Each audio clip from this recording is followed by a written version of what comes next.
Ok. Bom dia, pessoal. Estamos aqui mais um domingo de manhã, um domingo de sol bonito.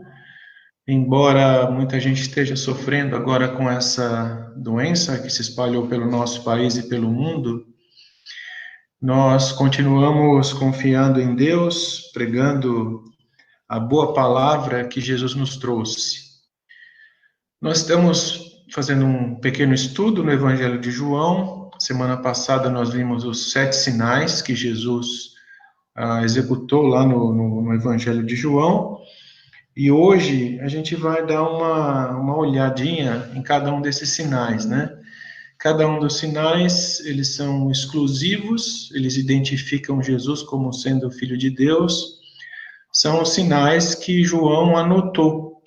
Jesus fez muitos outros sinais, mas esses sinais ele disse: eu anotei para que vocês, vendo, não é, aquilo que Jesus fez, sentindo, lendo, estudando, procurando.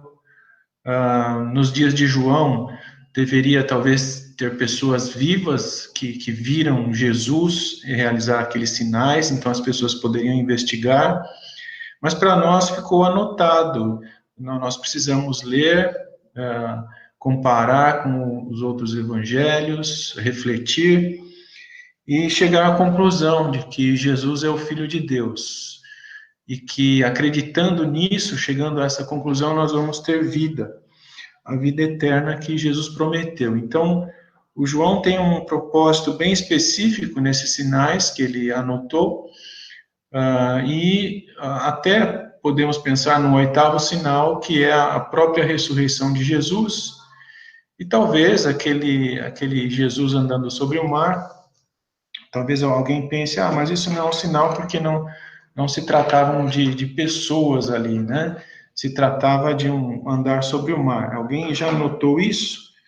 Mas não deixa de ser alguma coisa extraordinária que Jesus realizou, né? Então, o sinal nesse sentido de algo extraordinário é o que nós estamos pensando aqui nessas 7 passagens nas quais Jesus se relacionou com pessoas, executou algo extraordinário, ou andou sobre o mar, também algo extraordinário, e talvez um 8º sinal, né, a sua própria ressurreição, que é o sinal mais extraordinário de todos eles, porque confere significado a tudo que Jesus fez, a quem ele é e às promessas que Deus e ele fizeram.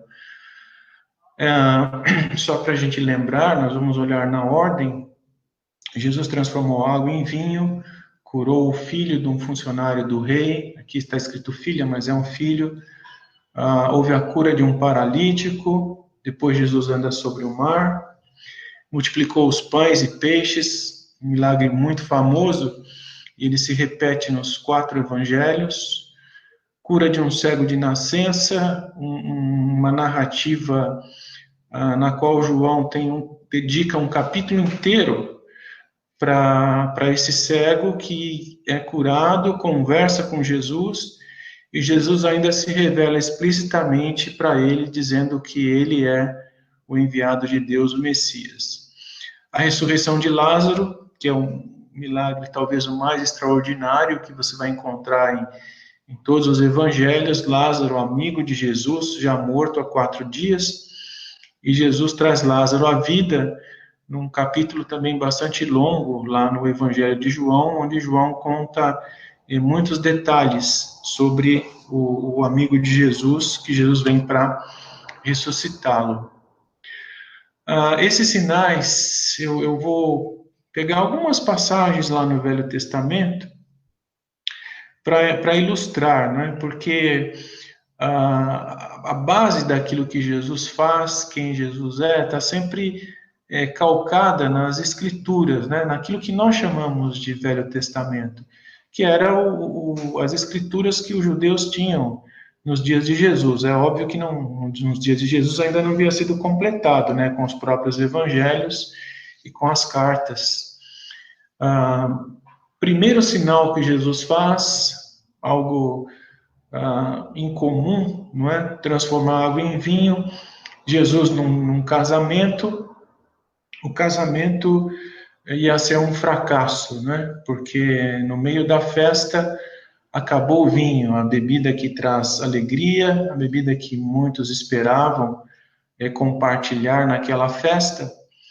E Jesus, sabendo disso, tendo essa informação, ele transforma uma quantidade enorme de água em vinho e ele salva a festa daquele rapaz, né?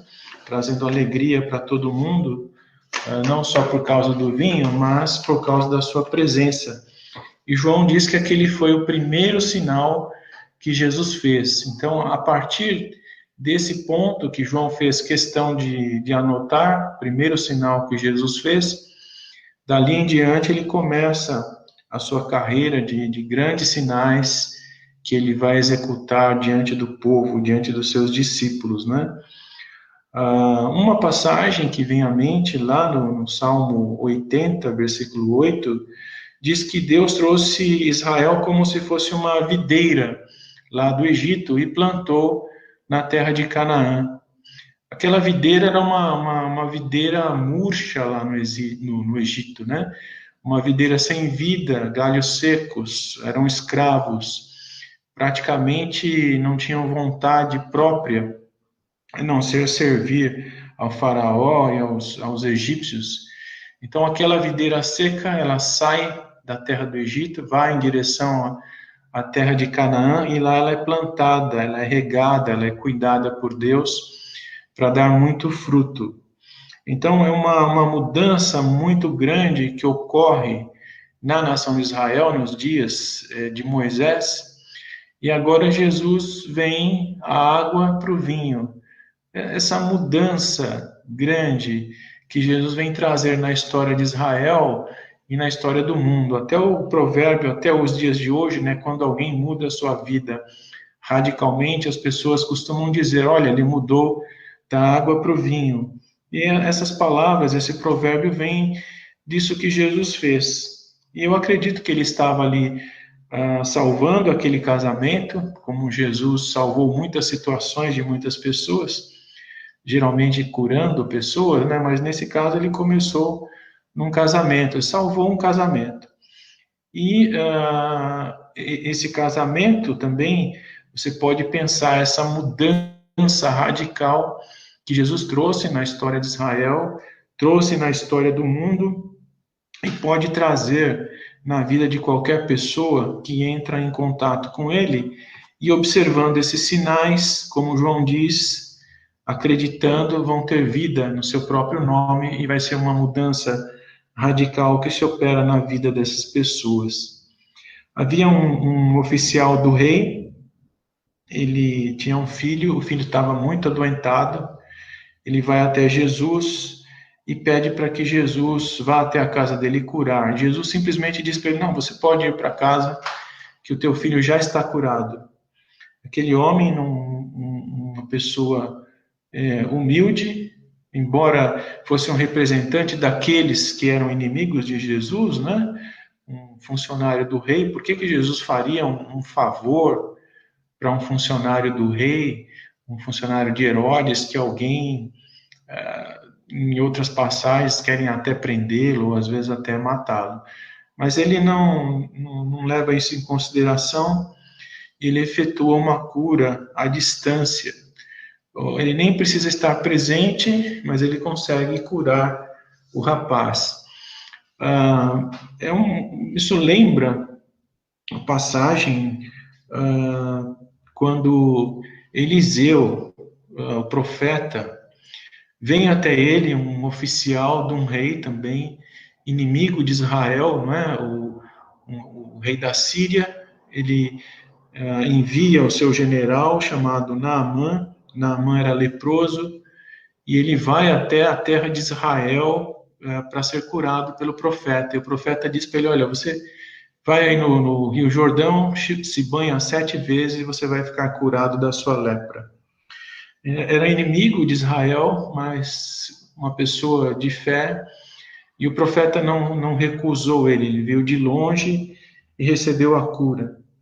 Então, estrangeiros que às vezes eram desprezados pelos israelitas, mas eram pessoas que confiaram em Deus ou confiaram nos seus profetas, receberam alguma coisa extraordinária em suas vidas que seria assim impensável uma pessoa numa situação normal conceder a um reino, né, a um representante de um reino inimigo. Jesus cura um paralítico.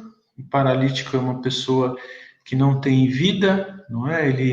A vida dele é pedir esmolas. Ele era uma pessoa autorizada a ficar na rua, onde passasse muita gente. Ele podia ficar ali e às vezes era até levado pelos familiares para passar o dia ali pedindo esmolas, já que ele não tinha condições de trabalho, né? Então, a profissão dele, reconhecida, era ficar pedindo esmolas.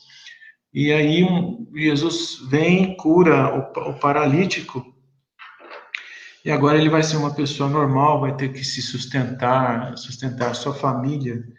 E uma passagem que vem à mente, Isaías, falando a respeito do Messias, né, de forma enigmática, lá no capítulo 35, versículos 5, 6, tem algo assim: se abrirão os olhos aos cegos, se desimpedirão os ouvidos dos surdos, os coxos saltarão como servos, e a língua dos mudos cantará, pois águas arrebentarão no deserto e ribeiros no ermo.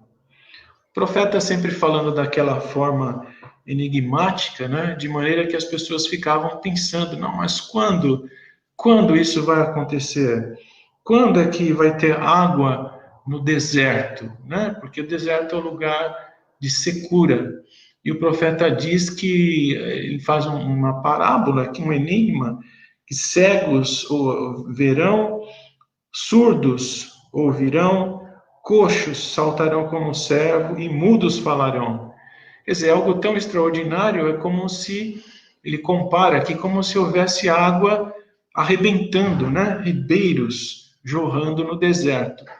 E é exatamente aqui o que acontece nesse sinal que Jesus faz, em que o coxo levanta e começa a saltar como se fosse um servo de alegria, não é? Por ter saído daquela condição humilhante em que ele se encontra. Então, sem dúvida, essa passagem se aplica ao que Jesus está executando aqui. Quando Jesus anda sobre o mar é algo assustador lá para os povos antigos, porque ele é um lugar onde o ser humano não domina, né? Ele é profundo, ele é imprevisível, as tempestades derrubam navios, há muitas histórias sobre monstros que habitam o mar. Alguns povos, sim, dominaram o mar, isso é bem verdade. Os fenícios, na antiguidade, eram grandes navegadores no mar Mediterrâneo, e depois, muito mais tarde, os europeus chegaram à América, enfrentando o Oceano Atlântico, né? Mas, em geral, os povos antigos não são grandes navegadores, e o mar é um lugar assustador. E lá no livro de Jó, uma passagem que Deus está falando para Jó, e Jó, na verdade, está refletindo quem é Deus, falando com os seus amigos. Ele diz: é Ele quem remove os montes, sem que saibam que Ele, na sua ira, os transtorna.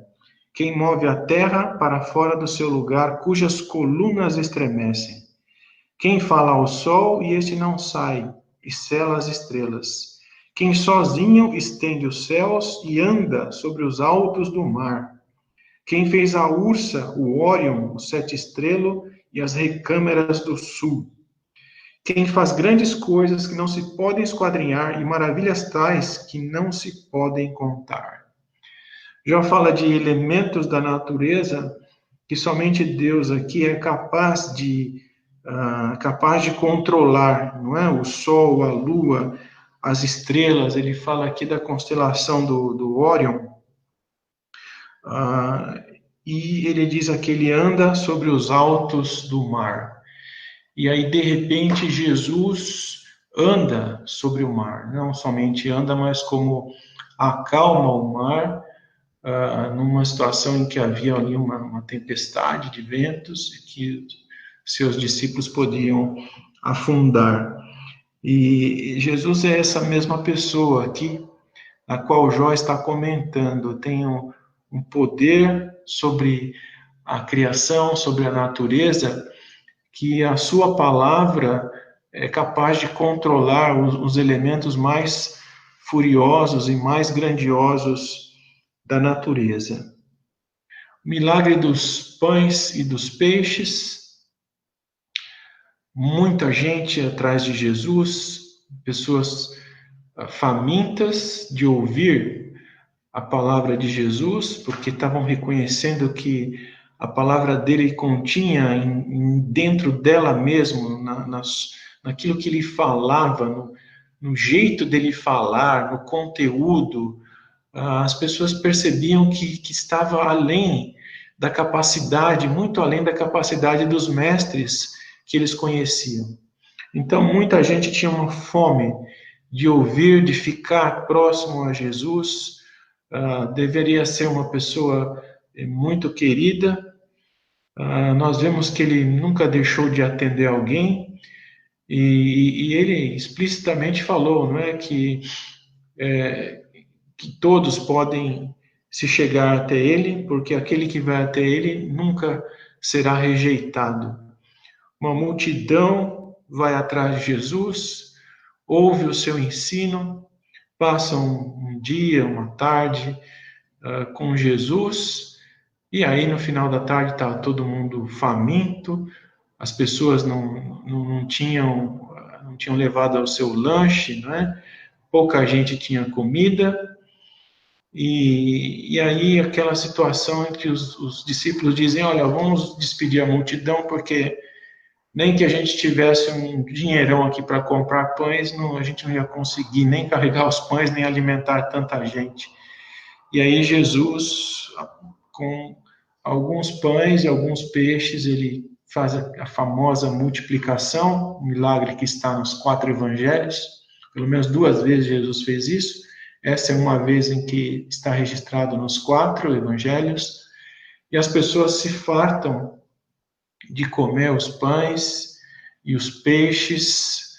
E de novo, Jesus mostra uma grande generosidade. Não era só o ensino que vem da boca, mas ele também alimenta as pessoas, ele deixa que todo mundo coma à vontade, não falta nada para ninguém e até sobra.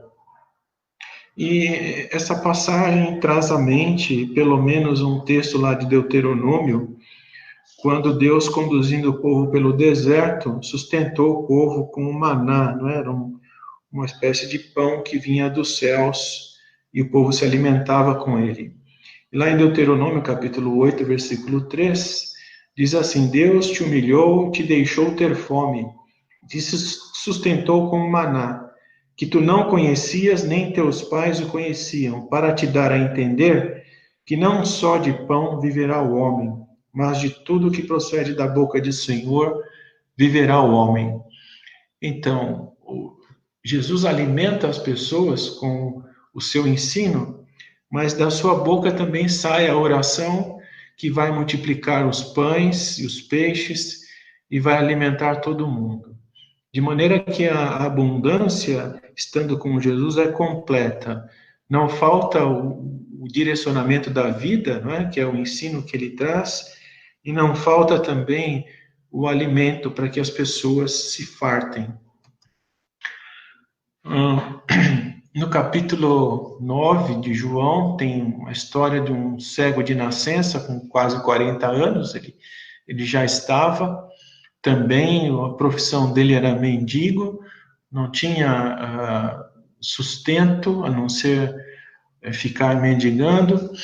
E esse homem, quando se aproxima de Jesus, na verdade Jesus o procura, Jesus cura ele de cegueira, as pessoas ficam espantadas, alguns até, assim, nem o reconhecem direito, porque é claro que muita gente, a maioria não presta atenção ao cego, não é? Aquele que é o mendigo, e se de repente aquele mendigo se vê bem vestido, ou no caso dele, começa a enxergar e começa a andar no meio das pessoas, muitas pessoas vão ficar na dúvida se era realmente aquele cego que ficava ali pedindo esmolas, né? O milagre foi, de novo, espetacular, chamou a atenção das autoridades, as autoridades vão inquirir o cego, chamam até os seus pais, os pais ficam com medo das autoridades, porque eles têm receio de serem expulsos da sinagoga, onde os judeus se reuniam, né, aos sábados para ler e aprender as escrituras. E o cego não tem medo, ele diz, não, quem me curou foi aquele homem Jesus. Eles dizem, mas quem que é esse Jesus?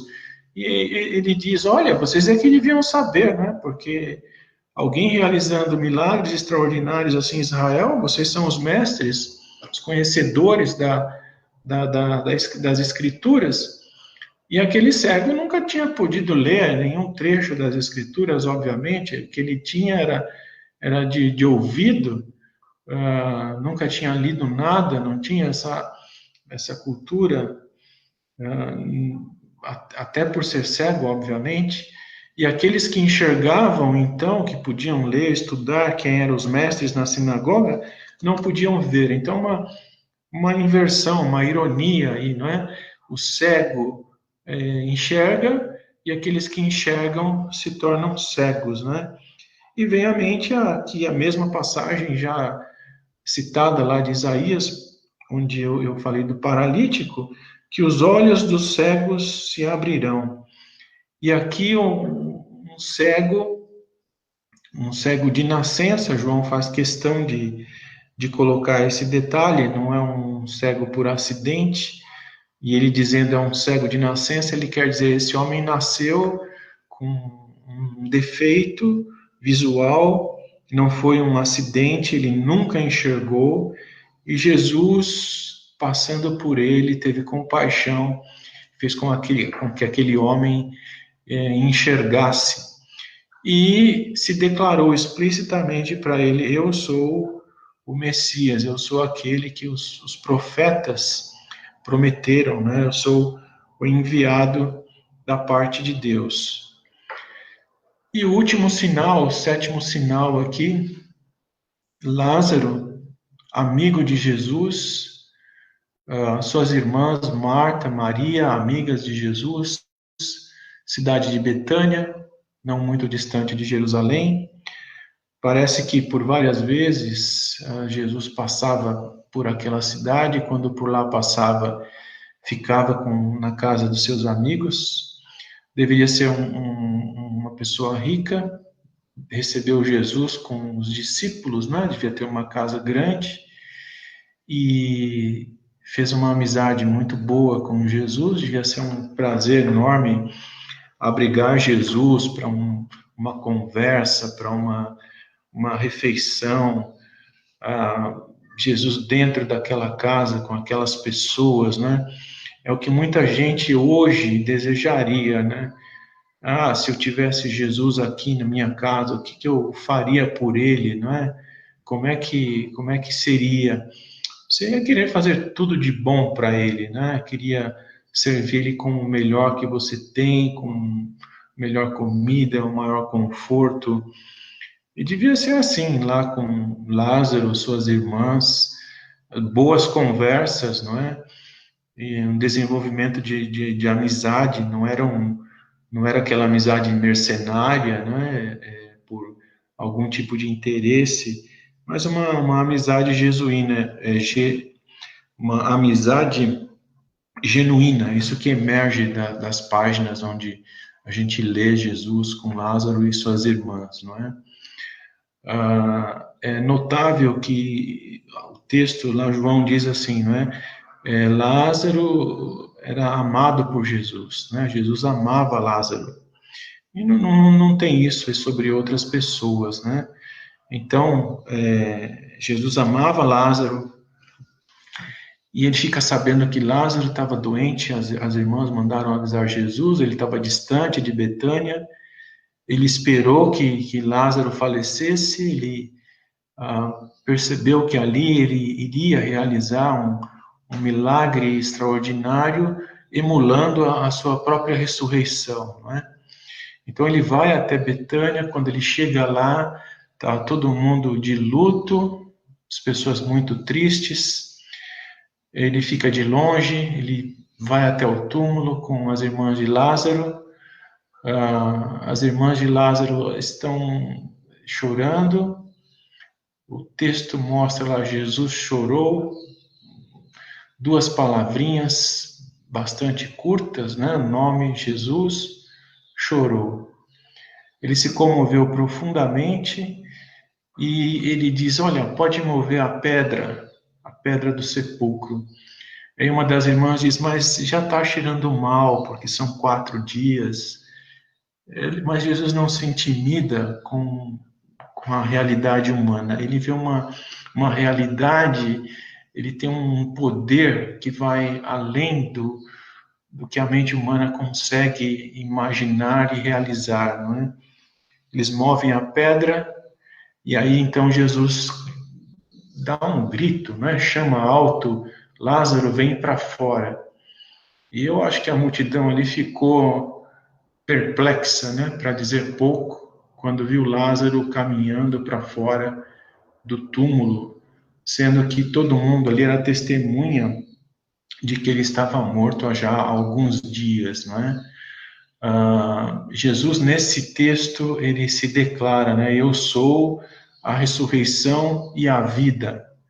E quem crê em mim não vai passar pela morte eternamente. Então, ele usa esse episódio da vida dele, do seu amigo, também para dizer, olha, os meus amigos, aquele que crê em mim, ele vai ser como Lázaro, ele vai ter vida eterna.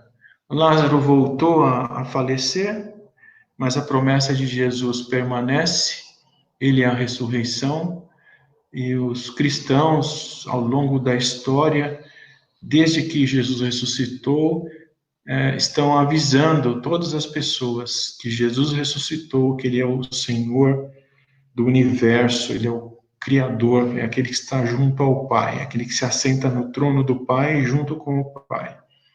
E os cristãos, ao longo da história, afirmam isso, acreditam nisso e convidam outras pessoas também a acreditar. Esse milagre tem algum similar lá no Velho Testamento. Nos Eliseu e Elias, os 2 profetas, ressuscitaram pessoas. Eram crianças que eles ressuscitaram, 2 crianças, mas está bem distante daquilo que Jesus realizou. Mas é um precedente lá do Velho Testamento. Estes sinais foram registrados para que vocês creiam que Jesus é o Cristo. Jesus Cristo virou nome e sobrenome, não é? Mas, na verdade, o nome dele não era Cristo, mas grudou no nome Jesus, porque ele é, de fato, o Cristo, o Messias, o ungido, o enviado de Deus, o Filho de Deus. Se você crer nisso, como os cristãos têm afirmado em toda a história, você vai ter vida eterna. Essa é a promessa de Jesus, e isso é o que o discípulo, ele dá testemunho, ele viu estas coisas, ele participou da vida de Jesus, ele sabe o que ele está escrevendo, talvez outras pessoas também soubessem disso, eu creio, e como ele diz, né, do testemunho, talvez tenham muitas outras testemunhas, as quais você, se tivesse nos dias lá do João, você podia perguntar, não é? Pedro, aconteceu isso mesmo? Você viu a água se transformar em vinho?